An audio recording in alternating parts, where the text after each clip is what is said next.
Madam is Scientist D of DSAR, New Delhi. And Madam will be delivering a talk on computer-aided drug development approaches in molecular neuroscience. Very nice to have you, ma'am. And good afternoon, sir, Niranjan, sir. Thank you for joining in this afternoon. Yeah. Yeah. Thank you so Good much. afternoon, Very good madam. afternoon, sir. Namaskar, madam.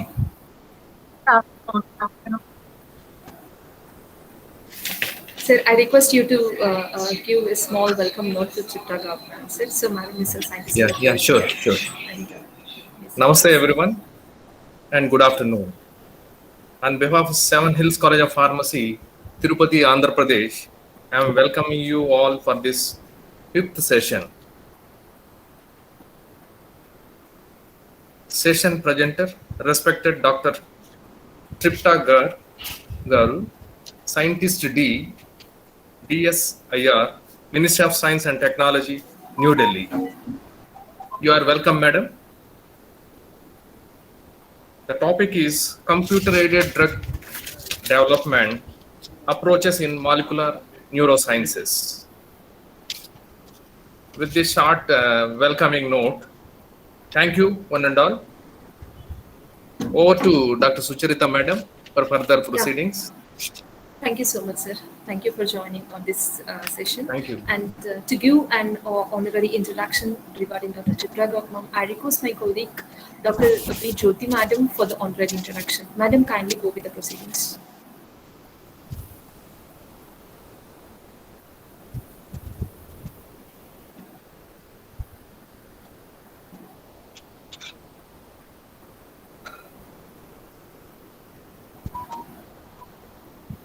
Sunil, kindly confirm me, Dr. Jyoti, madam, joined in the session.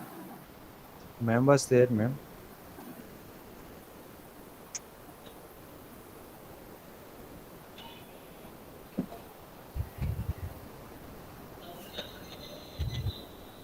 Jyoti, madam.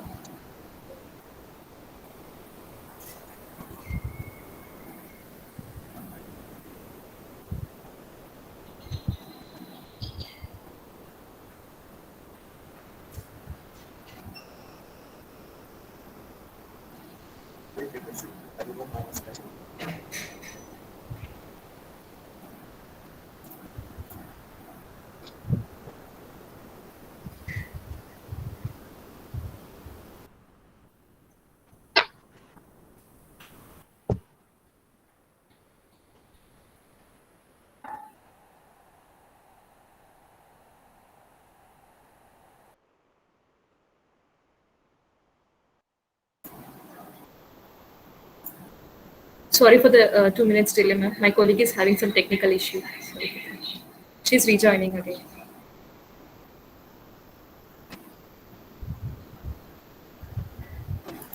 Yes, all of you, good afternoon. Respected principal, sir, and today's speaker, myself, Dr. Jyoti, professor in the Department of Pharmacology. It is my honor to introduce Dr. Tripta Garg, madam. Hello. Yeah, it is audible. Yeah. You can proceed, Dr. Jyoti, madam. Yes, sir. Thank you, sir. So it is my honor to introduce Dr. Tripta Garg, madam, scientist, DSIR, Ministry of Science and Technology, New Delhi. Dr. Tripta completed her PhD from Gabur Research Foundation, Ghaziabad, UP, and Hamdard University, New Delhi in 2006 to 2009, and MS Pharmaceutics from Naipur, Mohali in 2002 to 2003, and B Pharmacy from Delhi Institute of Pharmaceutical Sciences and Research, New Delhi in 1998 and 2002. Madam has 30 national and international publications and 2 book chapters. Her professional experience started in 2002 to 2003 academic year, worked as JRF, that is sanctioned by UGC, under the guidance of Professor Ramesh Garu in the Department of Pharmaceutics, Naipur, Mohali. In 2004 to 2005, worked as research associate at Department of Metabolism and Pharmacokinetics, Ranbaxy Research Laboratories, Gargan, India. In 2006 to 2009, worked as SRF, that is sanctioned by CSR, under Professor Kar, Department of Pharmaceutics, Hamdard University, New Delhi. And 2009 to 2012, worked as Scientist B at National Dope Testing Laboratories, Ministry of Youth Affairs and Sports, New Delhi. And 2012 to till date, working as Scientist, DSIR, Ministry of Science and Technology, Government of India, New Delhi. Madam has many awards in his career, like 2 Best Patent Awards in 2007 and 2008, 1 International Grant for Young Scientist, and received Gold Medal for Topper of B Pharmacy, and also received KK Acharji Award. Madam has professional membership like life member in Delhi Pharmacy Council, life member in Indian Pharmaceutical Graduate Association. Dr. Tripta Garg research interest on preclinical pharmacokinetics, anti-cancer drug discovery, drug metabolism and drug analysis. So by that I conclude that Madam review. So thank you Sucharita. Over to Madam. Thank you so very much, ma'am. Thank you, wonderful introduction. And Chitra, ma'am, very privileged to have you here on this platform on session 5 of this ESTTP sponsored by AACD. And the session is yours, ma'am. You can take. Before that, I request our principal, sir, any kind of message you need to give to madam or a talk with madam. You can, sir. Yeah, very nice. I think so. New resource persons they are adding to our system. I think after seeing her everything credentials, it is I think it is really worth to listen such type of topic today. Thank you, madam, and good day. Have a nice day. Thank you, sir. Thank you so very much. Thank you. I would like to thank Dr. Sucharita, Dr. Jyoti, and Dr. Niranjan for being so kind to me and for being so nice. Thank you. So I'll just share my screen. Yes, ma'am. Yes.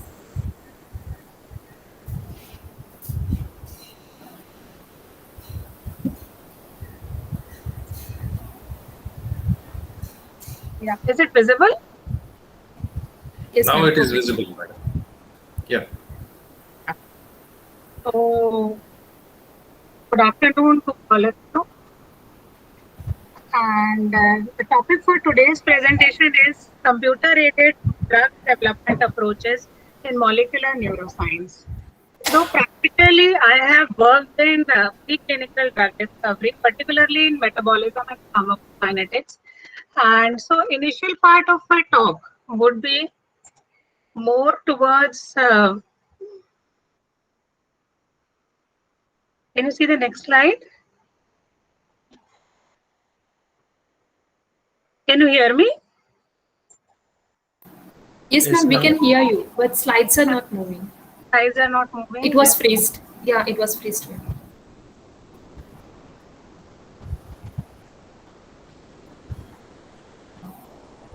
Yeah. Ma'am, there is a small message from the participant, like voice is not audible, it seems, ma'am. We can see a message in chat box. Okay.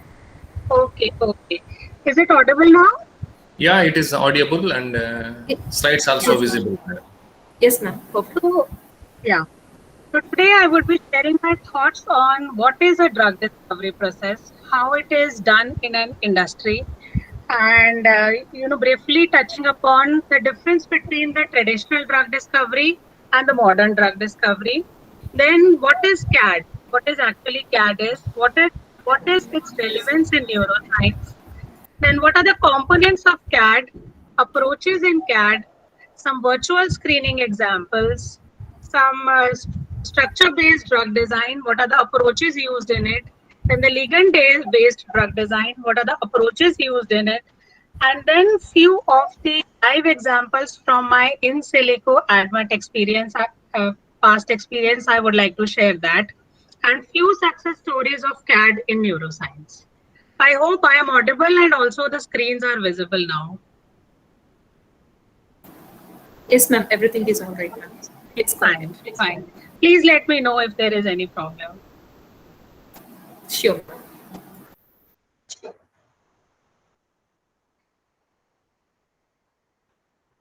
So moving ahead, as we can see, there is difference between the drug discovery.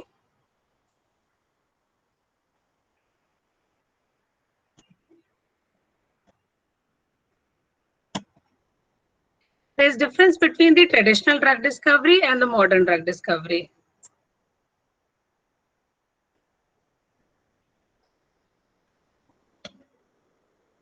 Again, I think it is getting stuck. I don't know why.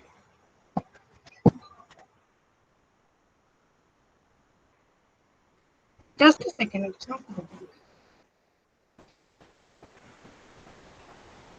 Ma'am, Yeah. slides are moving. So, Yeah, it is now moving.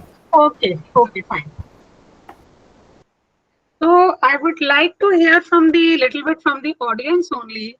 If someone would like to share their thoughts about what is traditional drug discovery and what is modern discovery. Well, I will try to make this session little bit interactive if the audience permits me to do that. Yes, ma'am. We are expecting interactive sessions too. Yeah. So anybody would like to share their thoughts on traditional drug discovery and modern drug discovery? Ma'am, excuse me. Ma'am, myself Yeah. Satya from Adiparashakti College of Pharmacy, Yes, Melmurthu, yes. Tamil Nadu, ma'am. So Yeah. I think traditional drug discovery is isolation of phytoconstituents from plants, then its evaluation, including pharmacological activity. Now modernization going on with computerized, ma'am. So Yeah. we are designing everything through computers. Then we are trying to find out pharmacology, which includes in vitro and in vivo, ma'am. Yes. Hope Yes. I am maybe little bit correct. Thank you. No. Very correct. See, traditional drug discovery, all molecules have to cross all the stages. Like from stage 1, which is preclinical, where a molecule is formed, it is tested pharmacologically, then we make a formulation out of it, and then we see its effect, and then we file IND, and then we go for clinical trials. So in traditional drug discovery, all the molecules have to cross all the stages. Whereas in modern drug discovery, we start with a really large library of molecules. And those are new molecules having new targets. So these terms, targets, hits, lead optimization, lead identification, I would like to little bit focus on these terms as well in my next slide. But all this process involves CAD. CAD is nothing but computer aided drug design. So in the traditional discovery, we start with around 10,000 molecules or 20,000 molecules, and then finally we shortlist to the one. Why we do that? By doing that, our success rate of clearing that drug through the clinical trials and passing all the regulatory stages and reaching the patient is very much increased. That is the difference between traditional and preclinical drug discovery. Now, if you see, this is the typical part of a drug discovery where CAD is used. CAD is used in target identification, target validation, lead discovery, and lead optimization. So now, anyone of you would like to share what is a target? What is the understanding of a target? Anyone from the audience?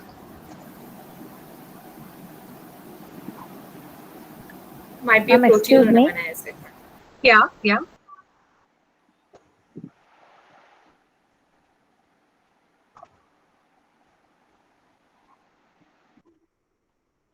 Yeah, please go ahead.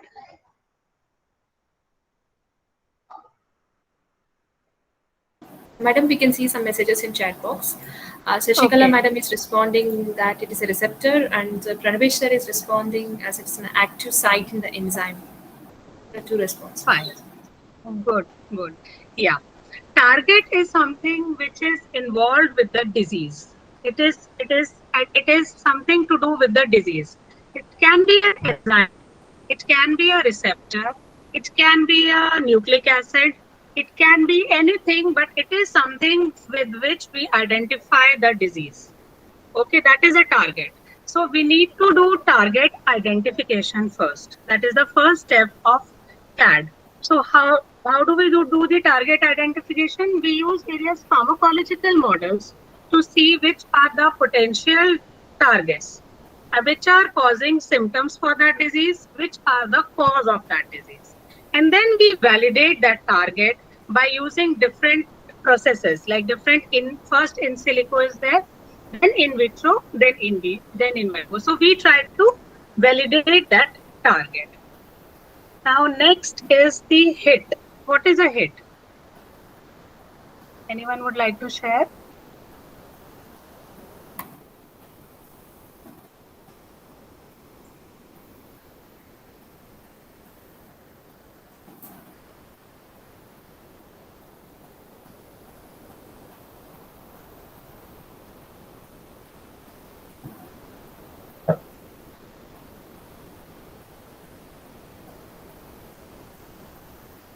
Any responses we are getting?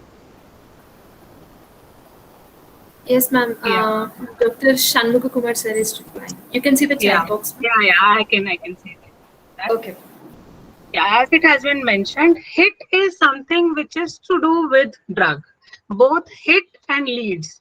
These two terms are concerned with the drug which we are trying to make. So once target is validated against a particular disease, a series of compounds having binding with that target are synthesized. They are all virtually synthesized, and these molecules are called hits. Means we are trying to hitting the target. That is why the word hit has come. Okay, and these hit, when we try against all these targets through various approaches, which we will be discussing in this slide, we get lead.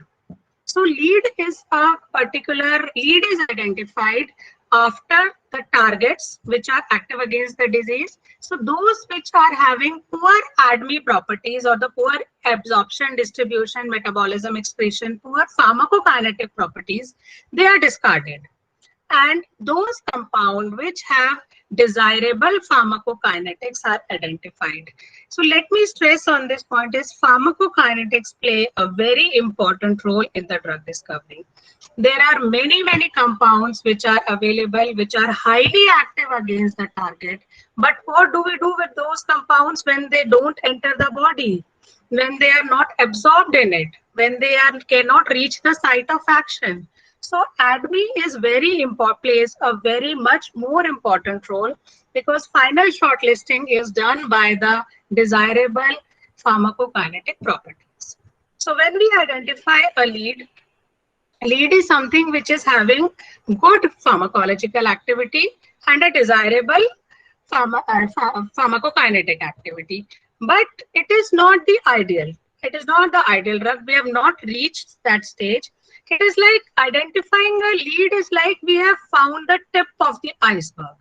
Now, against that lead, we make countless series of virtual compounds through structure-based drug design, ligand-based drug design, and we subject these compounds to in vitro tests, DMPK tests, and finally we optimize that lead. That lead has finally all the characteristics, desirable characteristics, which molecule we can push further for in vivo studies. Of course, in animals only, 2 species of animals we take, and then we go for the IND filing. So that completes our entire drug discovery or the preclinical part of drug discovery. Once we file the IND, it is being approved. IND is investigational new drug. Investigational new drug is for a new molecule. Once FDA, US FDA or Indian FDA approves that, so they give us a nod to go ahead with the clinical trials. And then the next phase in humans is started. So I hope I'm clear. So moving on to the next thing like CAD. What is CAD? Now, in simple words, I would like to describe CAD is the outcome of, you can say, a wedding between a chemist and a software guy. It is a blend of a wet lab and a computer. I mean, one needs knowledge of both computers and chemistry and your wet lab synthesis to do CAD. Why both? Because chemistry is important for feeding the data. Computer itself doesn't know anything. For computer, we have to give something, some data we have to give, and then he tries to predict. He tries to predict the unknown using that set of data set. So from where is that data coming? That data is coming from the known experiments which we have already done, from the known chemistry which is already having. So that is how we feed large amount of data and we make huge databases. And computers, they do the prediction. They do the prediction like what ideally correlate with the assays done in lab. And that is why it is called maybe high throughput.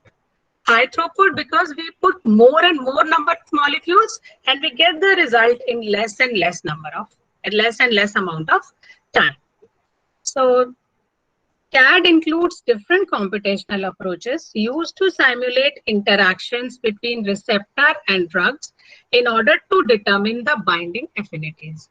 CAD is not just limited to chemical interactions and binding predictions. It has many more applications, from the design of compound with desired physicochemical properties to the management of digital repositories of compound. So in CAD, not only getting the desired molecule is important, management of the data is also a very important component of CAD.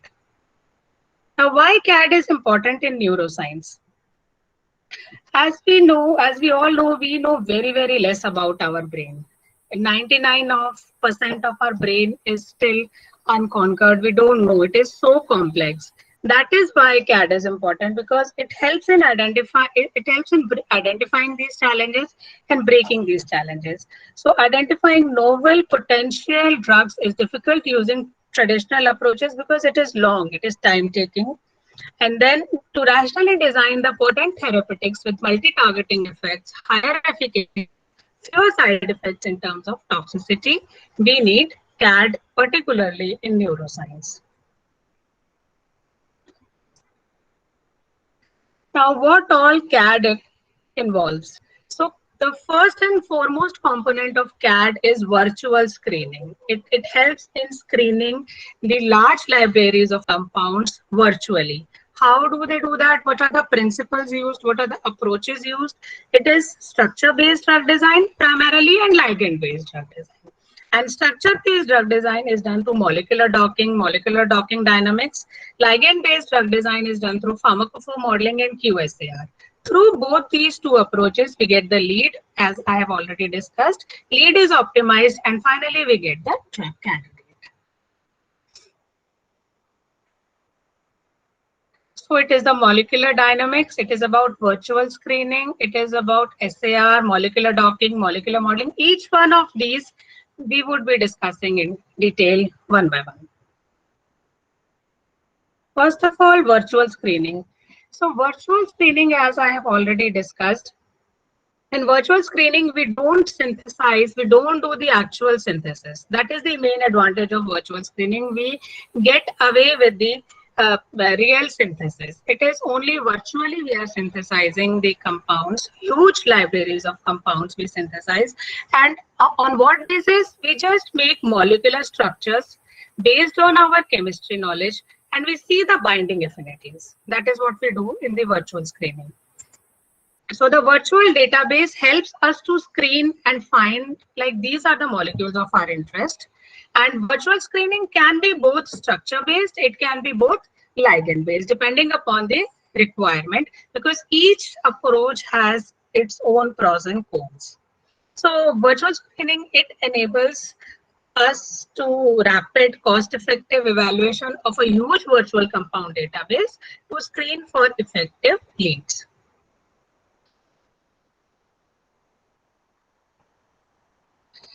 So first, I would like to discuss what is structure-based drug design. Structure-based drug design is also called direct drug design because we know the target in this. That is the main advantage of structure-based drug design, because when we know the target, we know the protein We know the 3D, three-dimensional structure of that protein.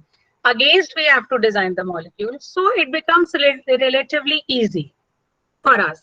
So, but fortunately, this approach is not used in drug discovery. It is never used in drug discovery because in drug discovery, we don't know the targets. Very rare, it is very rare. And in neuroscience, it is all the more rare that we know the targets.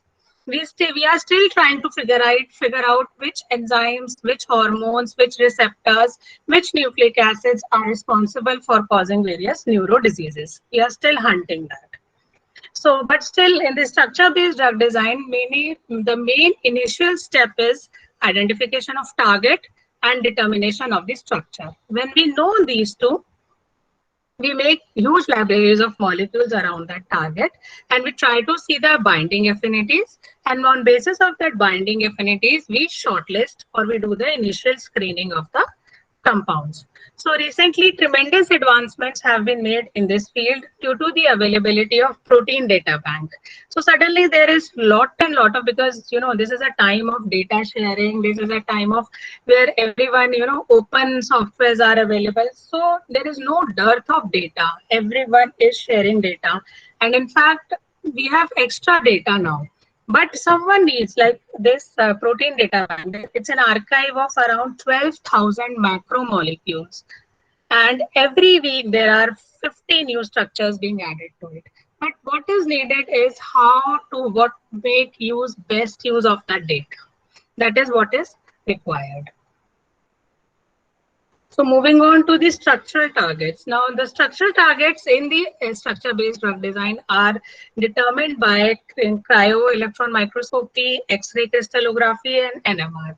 So these are the techniques which are used. Sometimes when we don't know the protein, but we know that this protein has a structure similar to another protein, then we can use computational methods in this, and that process is called homology modeling.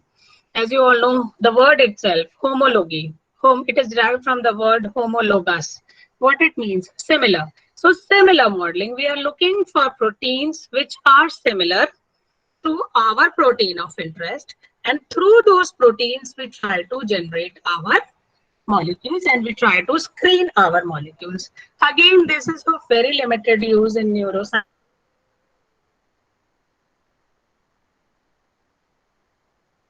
Enzyme which is responsible for causing Alzheimer's disease. We don't know much of the data about this enzyme. Even the structure is not fully known of this enzyme. So that is the limitation of structure-based drug design. Next approach in structure-based drug design is molecular docking.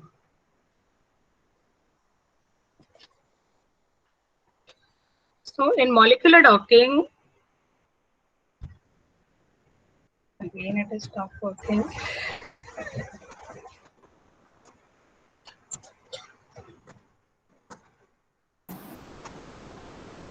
The slide is not moving now. Yes, ma'am. Yes, ma'am. Yeah, please stop sharing the presentation and then you can restart. Okay, okay.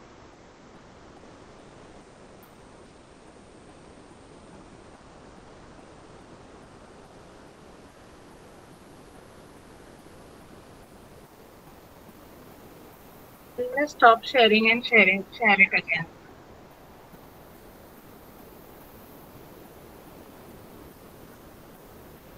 Yeah, it is okay, ma'am. It is moving. Slides are moving. It's not moving forward, it is moving backward. Okay.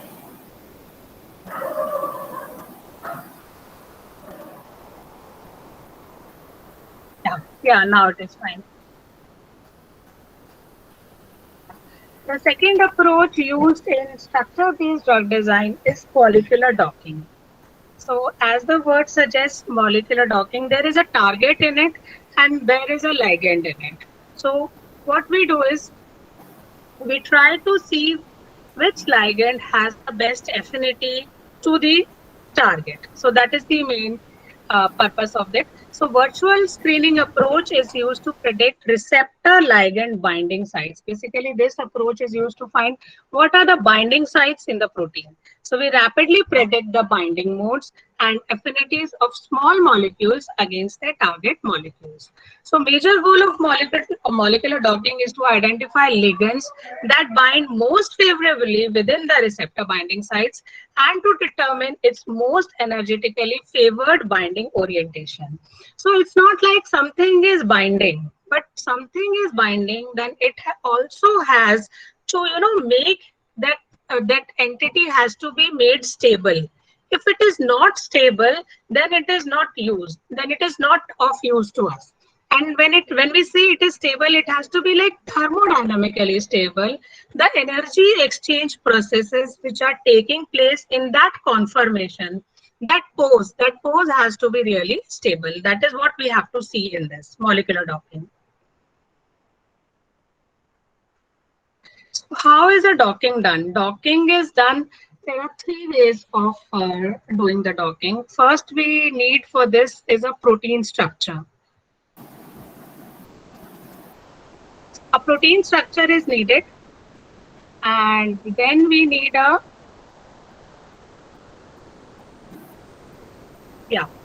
So to perform a docking screen, the first requirement is the structure of a protein of interest, and the protein structure and the database of potential ligands. These two things we need.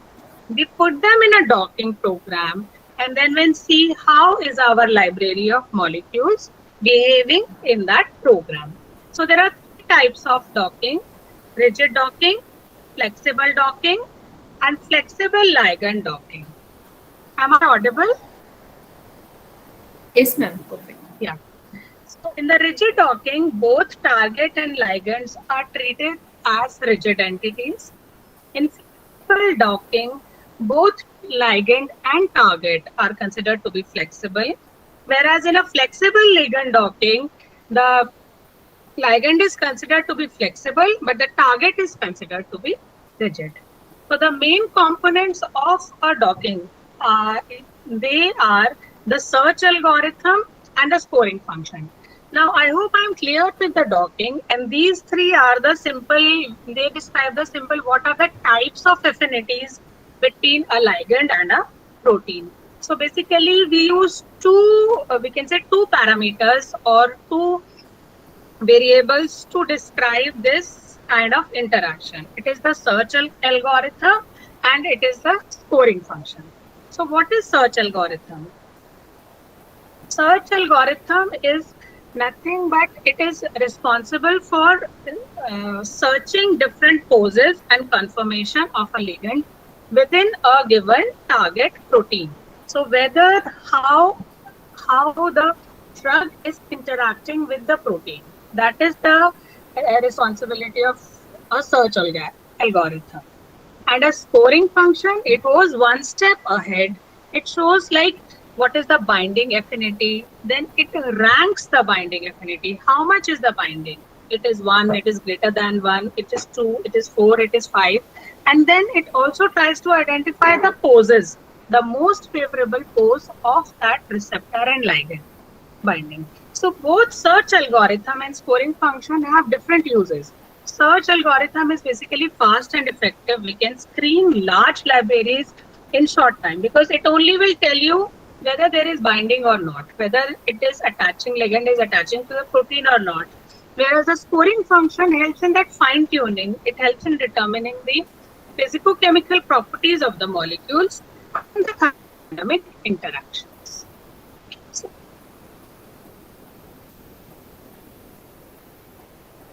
So all of you can go and whether your institute has purchased any of these software.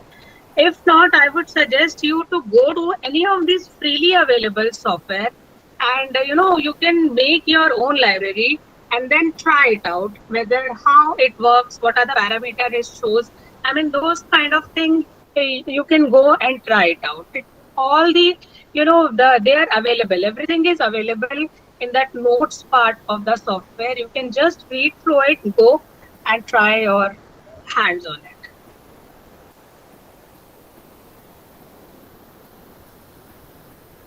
Now next, what I would discuss is molecular dynamics, molecular docking dynamics. Just a second. molecular docking dynamics simulation. What is that? Is while a molecular docking provides a picture of a biological process, it is the dynamics of this process that actually matters for its biological consequences. So this process will simulate the every step, like a drug entering the cell membrane, which all points it is bind, then it is a substrate of a particular enzyme, how it moves further in the atoms and particles, and what are the potential energies calculation is done at each and every step. So it reflects the overall dynamic evolution of the system.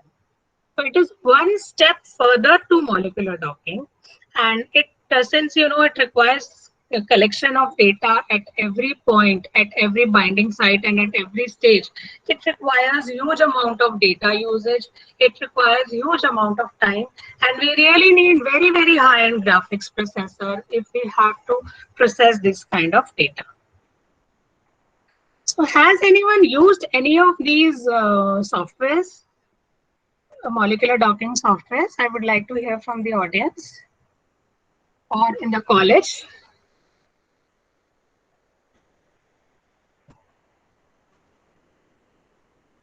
Am I audible? Yes, ma'am, you're audible. Yeah. Has anyone used any software? I would like to just hear from the audience. The responses are here in the chat.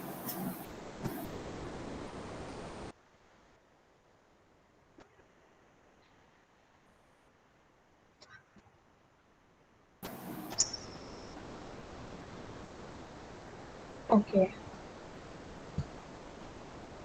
So majority have not. So Mr. Devnath, if you would like to share your experience on docking. Mr. Subhashish Devnath says yes. No, madam. Actually, this was previously we were asking audible or not. That's for that I have sent. Okay. So I would request you to go and download any of this software and try it out. Okay. And you can always write to the these people, those scientists. If you see their research papers and all, you will see who all scientists are working on that data. So when you communicate with them, they do respond, very, and they give you clear, insights on how to proceed ahead if you are stuck somewhere. So you just go ahead and please try it out. You will find it interesting. I can assure you that. Yeah. So next, moving on to ligand-based drug design. This was about the structure-based drug design. Now, ligand-based drug design is the one which is of tremendous use in drug discovery, and it is called the indirect drug design. Indirect because we don't know the structure of the target molecule, but what we know is we know that similar molecules, other molecules which bind to the target. So basically, you can say the Me Too drugs, what we call a similar, like in COVID, if you see there is a remdesivir, there is oseltamivir, different Veer, there is favipiravir. So these are the various, these are the various structural analogs of one compound. We don't know the target. We don't know to which stage of the virus that molecule is going and binding. We just know that, yeah, it inhibits viral replication.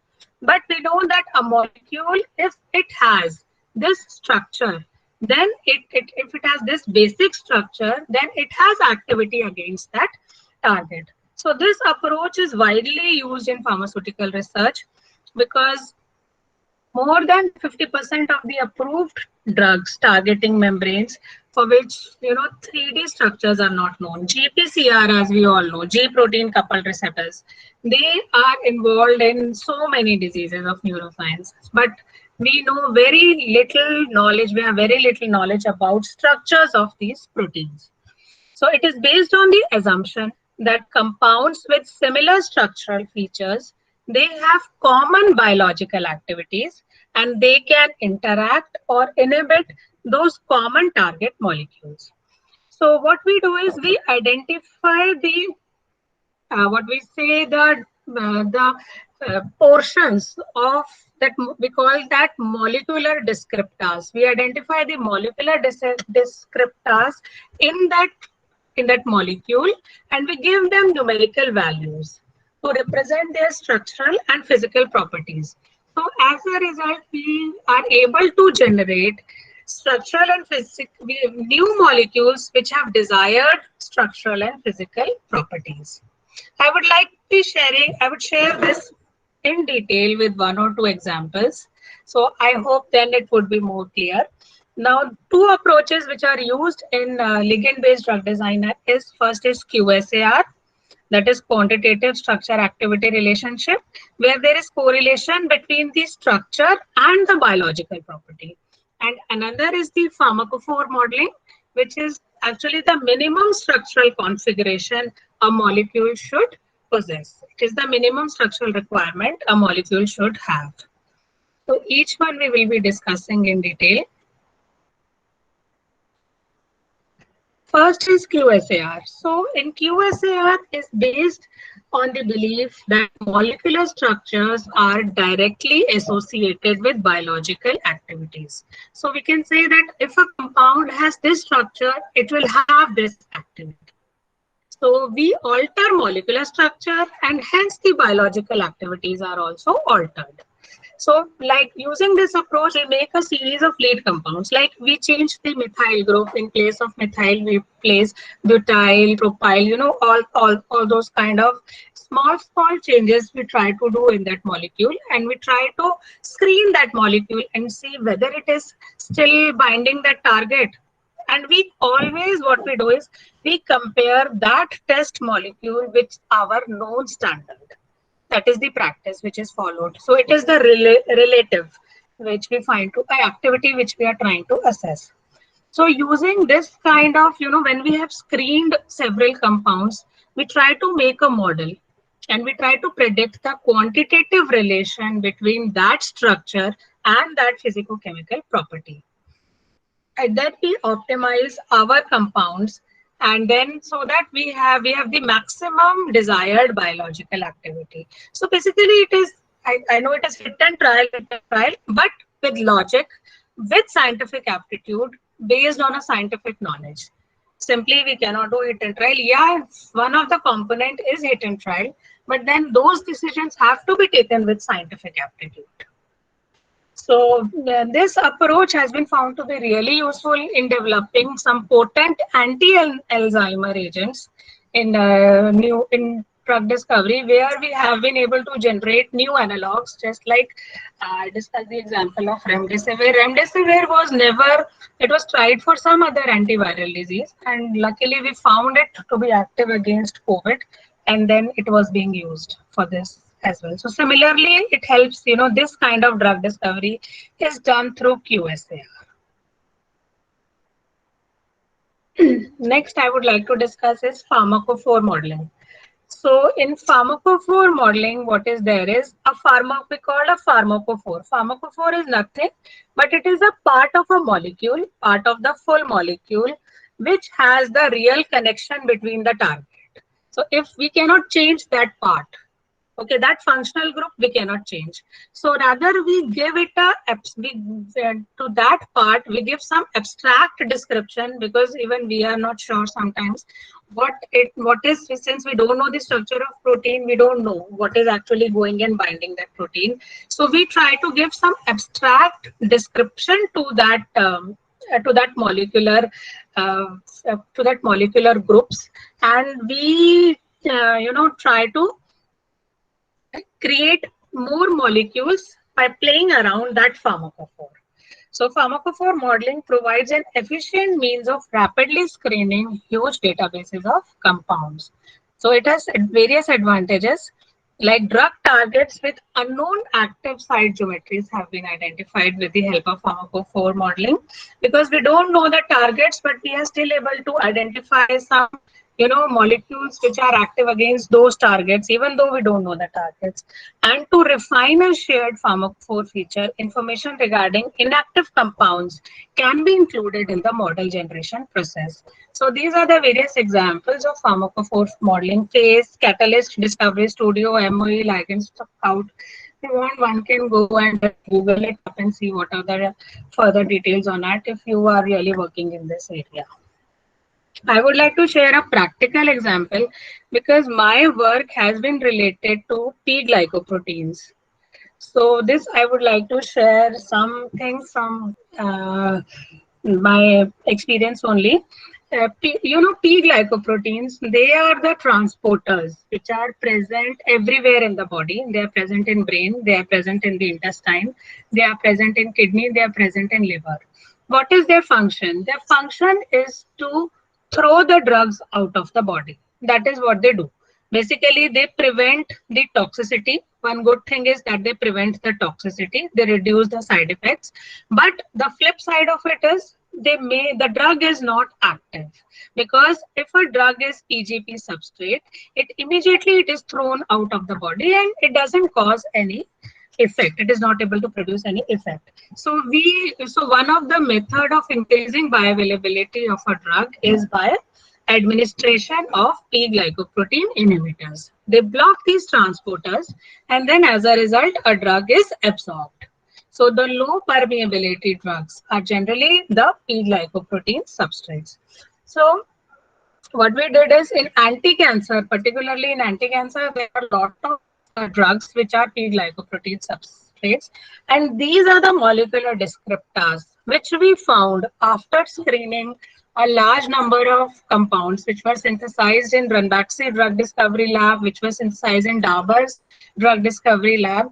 We found that these are the properties which I would like to share, like lipophilicity. As we all know, if the log P value came out to be between 3.6 to 4.5, we can say yes, this substance could be a potential PGP substrate. Then what is its hydrogen bonding ability? Then presence of an amine. Usually the basic compounds, if the compound was basic, it was having more prone for its PGP transporter affinity. What is the molecular weight of the compound? Generally, if the molecular weight of the compound lies between 391 to 490, then it was found to be a good PGP substrate. Size, surface area, presence of rings. So these are the recognition motifs or the pharmacophores. These are the basically points of attachment of drug to a protein.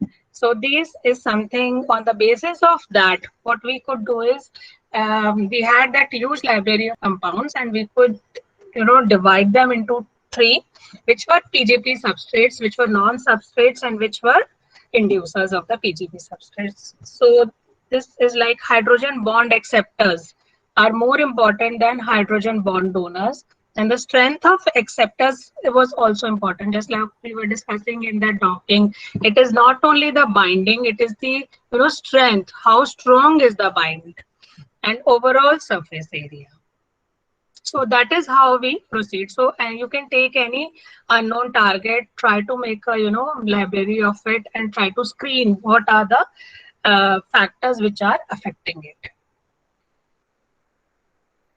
So now, among the two approaches, structure-based and ligand-based, which approach to be used when? I hope I'm pretty clear on that. If the ligand is known, you can go for ligand-based drug design. If ligand is not known, then you can go for structure-based drug design. But if both ligand and structure are known, we can go for either. But if nothing is known, then we have to go to our experiments. We have to rely on those experiments, our wet lab experiments only, and try to figure out. So this was about the modeling. Up to I can say we have validated the target, we have made the hits, we have identified the lead. Now is lead optimization. How do we do that?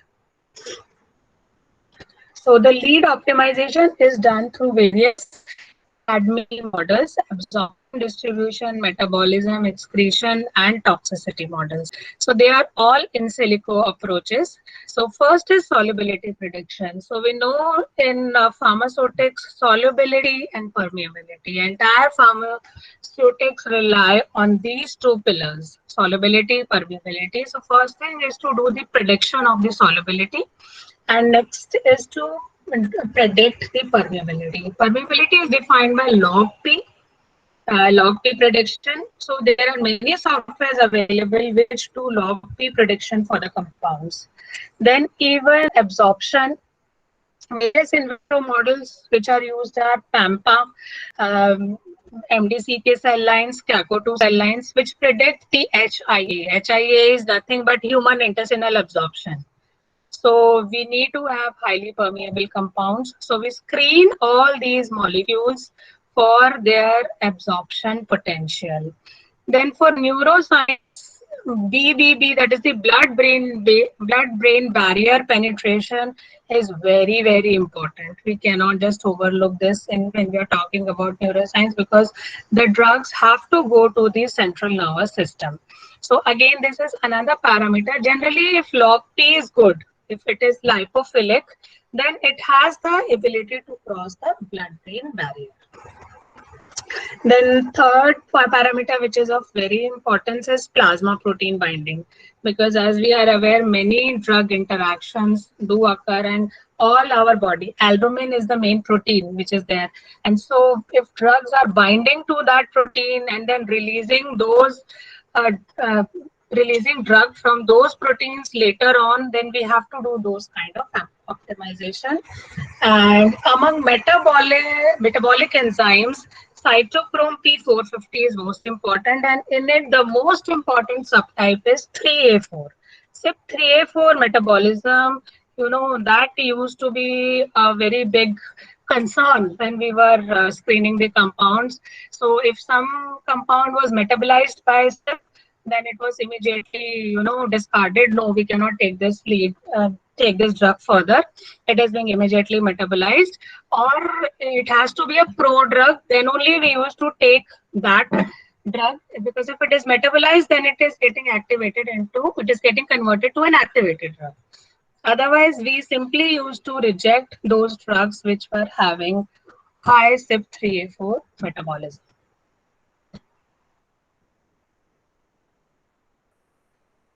So this is like another slide which I would like to share.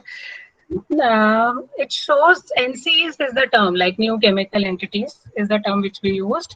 So this is a software which is freely available, know-it-all software, and it is used for in silico screening of NCEs.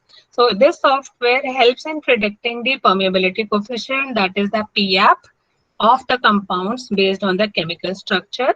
And it also, this in silico screening, what it happens, it gives an idea about the permeability of NCs. And then it helps in identifying which are the low permeability compounds. So we simply used to reject those low permeability compounds. Or if other properties are good, then we can still keep one low permeability compound and, see how it actually comes out in a CACO2 cell experiment or in a MDCK cell line. Okay, that is the approach we have to use. And plus all the experiments, I would request, whenever you all use these softwares or perform any experiment, please use the standards, because that validation set gives us, clear knowledge whether the experiment which we have run is, wasn't there some problem with the experiment only. I mean, we should make sure that whatever procedures we have done, those are correct. We have not done any mistake, any goof up in the procedure. So values of those standard molecules give us that confidence. They give us that confidence on the results of the unknown values. So that is very important. So this is, I would like to share one of this data, though I have tried to, not using the same codes because of the confidentiality issues. So there were 3 series. One was cyclopentanones derivatives, for which the gold standard was Combretastatin A4. Then there were betulinic acid derivatives for which the gold standard was better. And there were these two molecules for which we were not having any gold standard. So what we do is, among the 50 molecules only, those molecules only, we identified one standard. So every time we will run a molecule and run an experiment on naphthyridine, we will put naphthyridine 6088 as the standard. So there, what we used to do is, in drug discovery, the molecules are not named, they are just given a code.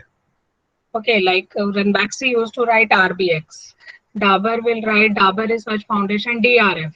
So like that, GSK, GlaxoSmithKline, all their molecules are GSK, and then they give to one chemical series, they give one numerical series. That is how they are assigned, and thousands of molecules of one series are designed, and then they are screened.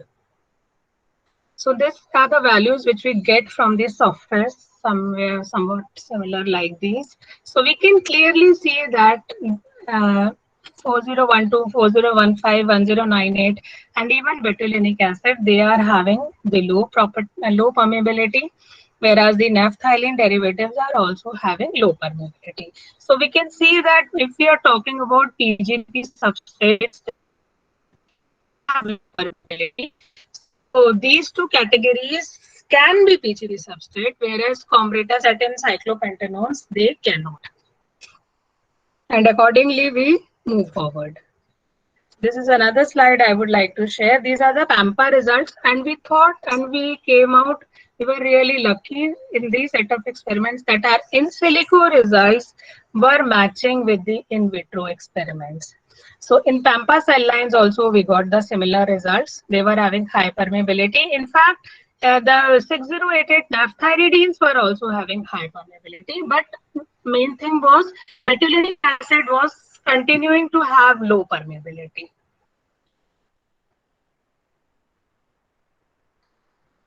And these are the MDCK cell lines. So we not estimate any permeability. BA derivatives in MDCK cell lines, they did not pass through the cell line at all. We got nil concentration. And so that is why for CACO2 studies, because CACO2 studies in growing of the cell lines only, it requires 21 days. And this PAMPA experiment we used to finish in 4 hours. MDCK used to take 4 days, and CACO2 used to take 21 to 25 days. So that way we were reducing our effort. Even if 10 molecules, we are able to shortlist to 4 molecules, then we have to go CACO2 studies. Then almost 1 month we were saving. And in industry, time is very important because all the projects are time bound. Like by daily we were receiving 10-20 compounds, and by the end of the week we had to submit the data and do the shortlisting, and those kind of exercises we had to do every week. So that is all about, I would say, the CAD and the in silico prediction. I would like to share a few case studies on the neuroscience. So this are few examples, maybe for you reported, like BASE1. This is an important target, and it has been CAD has been used to design inhibitors for these compounds. And another which is important is OCK1 and NOX2. So these are the most attractive potential for neurological diseases like autism disorder, Alzheimer, etc. Then even the ROC1 and NOX2, their in vitro validation can be assessed through CAD. Then HDA-C6, this is another target against which drugs have been designed using CAD. So this is something I would like to discuss. A part of it already I have discussed. Zanamivir, a GSK molecule, and oseltamivir, Gilead Sciences molecule. Even remdesivir is a Gilead molecule. So they were designed by removing that group. 2-deoxy, 2,3-dehydro, and acetylnuraminic acid was just substituted with this group. So this is something which can be easily done in CAD. and it was done based on CAD only. And then further we did structure activity relationships, QSAR and PharmacoPhore, and we added that extra binding site that led to the discovery of more potent and orally available oseltamivir. So it looks so easy, just we have to replace one group. But actually to do it logically and all, it'll take years. It take years and lot of effort goes into it. So to summarize the advantages of CAD, it reduces time, it reduces cost, accuracy, it gives us information about the disease. The screening is reduced, database is produced, and less manpower is required. But there are a lot of limitations. One has to be really very careful because as we know, 40% of the drug candidates, they fail in the preclinical trials only. So that is the reality. That is the reality of life, because we actually, even though whatever results our software are giving, we have to validate them in actual systems. And biological system is a biological system. We never know how it reacts. So from bench to bedside, there is a huge journey which we have to, try to make it as much easy as we can. So how do we overcome these challenges? The regular updates of tools and algorithms are needed. This is very important. We know that for softwares, they need update. Even we also need update. We should also keep updating our knowledge. But yes, softwares, they need regular updates. Database reliability and high quality validated experimental molecules are to be developed and updated.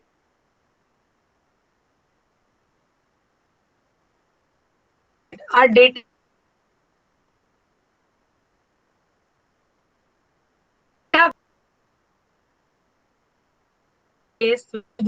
prediction. That database has to be really very strong. Only biological sciences now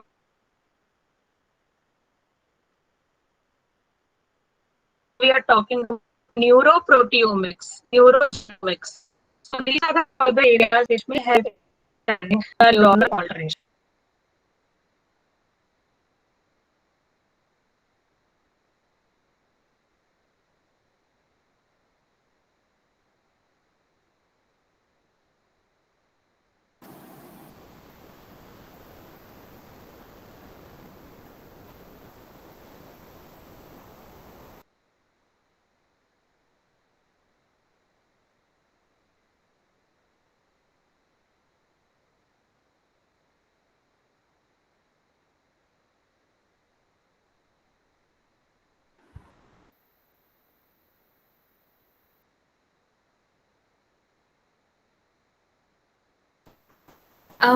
Madam? Can you hear me? Or Yes, not? ma'am. Yes, ma'am. There is an audibility issue. Small disconnectivity issue.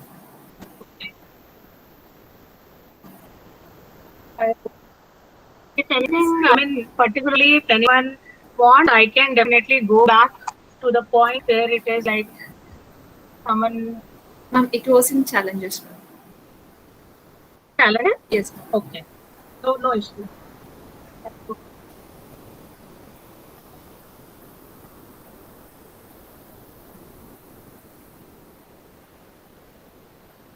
Yeah, is this the one or shall I move one more prior to No, this? ma'am. This is a slide where we missed the connectivity.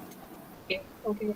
So I would like to say the main reason why the in silico and our in vivo experiments don't correlate is we don't update our softwares. Regular updates of tools and algorithm is very much needed because even we humans, we need to keep ourselves updated with the latest knowledge, then only we can deliver. And so the same is with softwares. And second point is the database reliability. The database which is being used for the prediction, that really has to be very well, it has to be validated. It has to be high quality data. I always use the term with data also to be high quality of low quality, because data always should be reliable data. We need to run standards every time. Every time we need to run standards. I always, focus on that thing. And plus, it should contain genomics, proteomics, high quality sequence and information. Whatever latest information is available, we should keep feeding it into our databases. And particularly in the neurological studies, the neuroproteomics, neurogenomics is it is the new thing which is now coming up, and I'm sure it will help us in better understanding of all these novel therapeutic targets associated with these neurons, which are useful in which are useful in handling these kind of diseases. Yeah. So thank you all very much for your patient listening, and sorry for this network glitches. I hope I am able to do justice to the topic. Yeah. Any questions? Please feel free to ask. Participants are requested to post the queries in the chat box so that we can utilize the expertise of the madam this time. Madam, here is a question.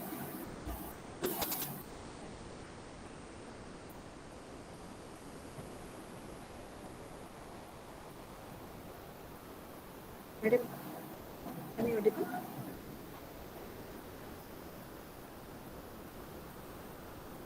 Madam, you lost the connectivity.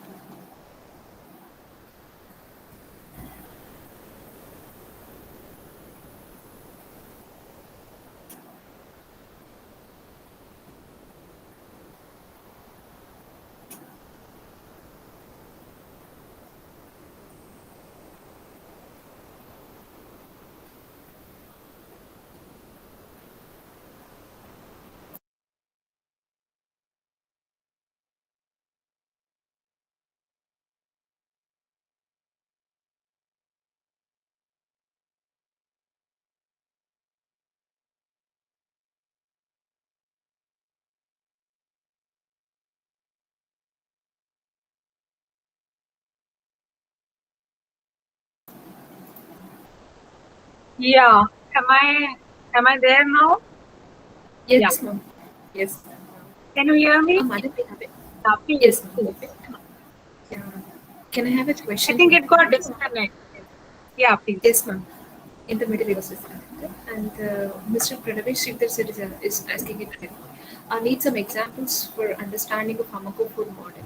You can see the query in the chat. Fine. So pharmacophore, one example which I took was P-glycoprotein. So another example which I would share is CYP substrate, that is cytochrome P450. So generally these enzymes, they act on particular linkage, particular carbon atom bonds they act on. So that is the pharmacophore. For a PGP substrate, we need to look for those that whether that molecular structure is there or not. So there are various parameters, like for PGP substrates, I explained molecular weight is important. Presence of amines, whether it is basic or acidic, that is important. What is the bond? How many double bonds? How many triple bonds are there? What is the distance? Number of benzene rings. There are 2 rings, there are 3 rings. So these are the kind of things you need to take care. So we have to see what is actually binding the target, that we have to see, and that is the pharmacophore, which actually binds with the target. I hope I'm able to answer your query.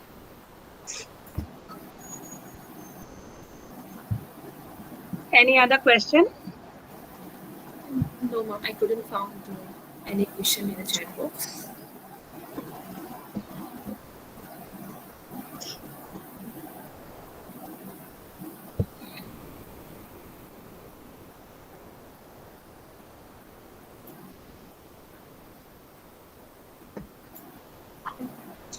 No, ma'am. No, we couldn't find any question. So, well, moving further. Yeah, thank you so much for your very wonderful presentation. Really, it was nice to have you on this day. And from the management and the principal side, I request you to kindly accept a small token of a memento in the form of a certificate. And to this, I request our principal sir to present a certificate to the guest speaker, Dr. Chitra Bhagwan, on this occasion. Sir, kindly do the presentation. Yeah, sure. I am very happy to present a certificate of today's speaker, Dr. Tripta Madam. It is very informative and interactive session, which is beautifully explained by Tripta Madam. Good luck, Madam. Thank you. Thank you very much. Yeah. Yeah, kindly accept it Thank virtually. you. I'm sorry for the, network glitches. It would be nice if I would have been, able to see all your faces and then, delivered it.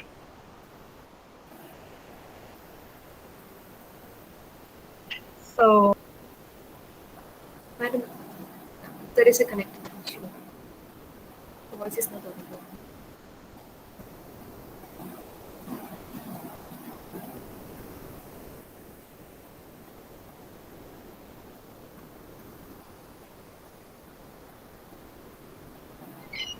Sir, with your permission, there is some connectivity issues. Can you proceed? I think some connectivity problem, Madam. Yes, sir. There is some connectivity issues with Madam. Anything is left? No, sir. The session was completed, and today we have completed 3 sessions, sir. Morning 2 sessions, and afternoon this is the second session for the today. And today we completed 5 sessions, and the rest will be awaiting for the next 4 days. Sir. Next 3 days is. Good luck. Yeah. Thank you for joining, sir. Thank you.